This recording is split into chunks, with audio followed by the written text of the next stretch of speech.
Fendre du bois avec un merlin n'est pas sans danger. Pour ça, il faut savoir s'équiper. D'abord, voyons avec les vêtements. Commencez par choisir une bonne paire de gants en cuir épais bien adaptés à vos mains.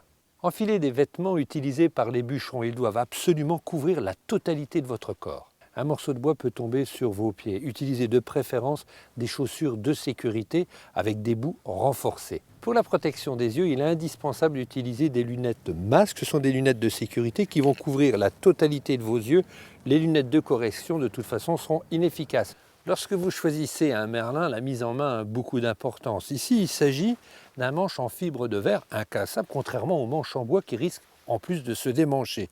L'intérêt de ce manche, c'est qu'il est extrêmement solide et il y a une belle mise en main. C'est-à-dire, lorsque vous le tenez, votre merlin ne risque pas de vous échapper et non plus de se démancher.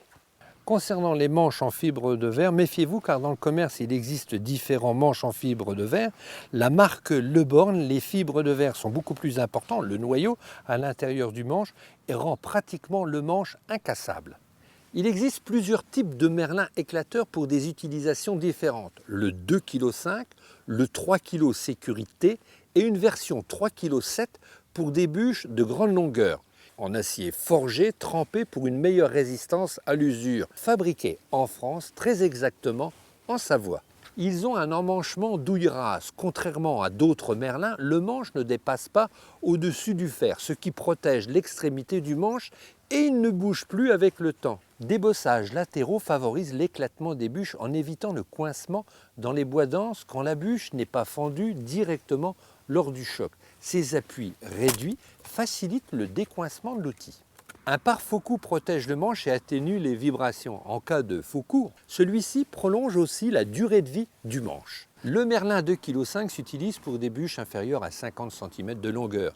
Le merlin 3 kg pour les plus grandes longueurs. Il s'utilise avec un coin. Son principal intérêt réside dans la surface de frappe sécurité. Grâce au tampon en plastique, on évite tout risque d'éclat métallique en frappant sur les coins.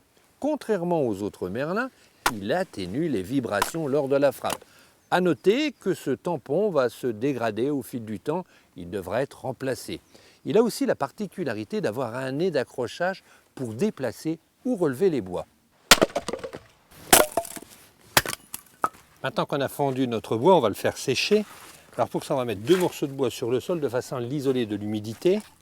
Et on va ranger correctement le bois fendu.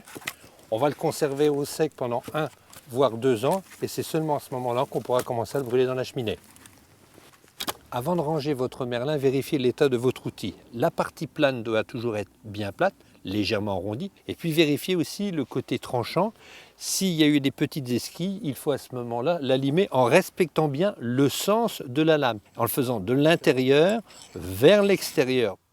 Maintenant que nous avons terminé d'utiliser les merlins, on les range soigneusement dans un abri hors portée des enfants. Et puis toujours pour se protéger contre tout accident, il est important de remettre le cache sur la lame de façon à ne pas se couper.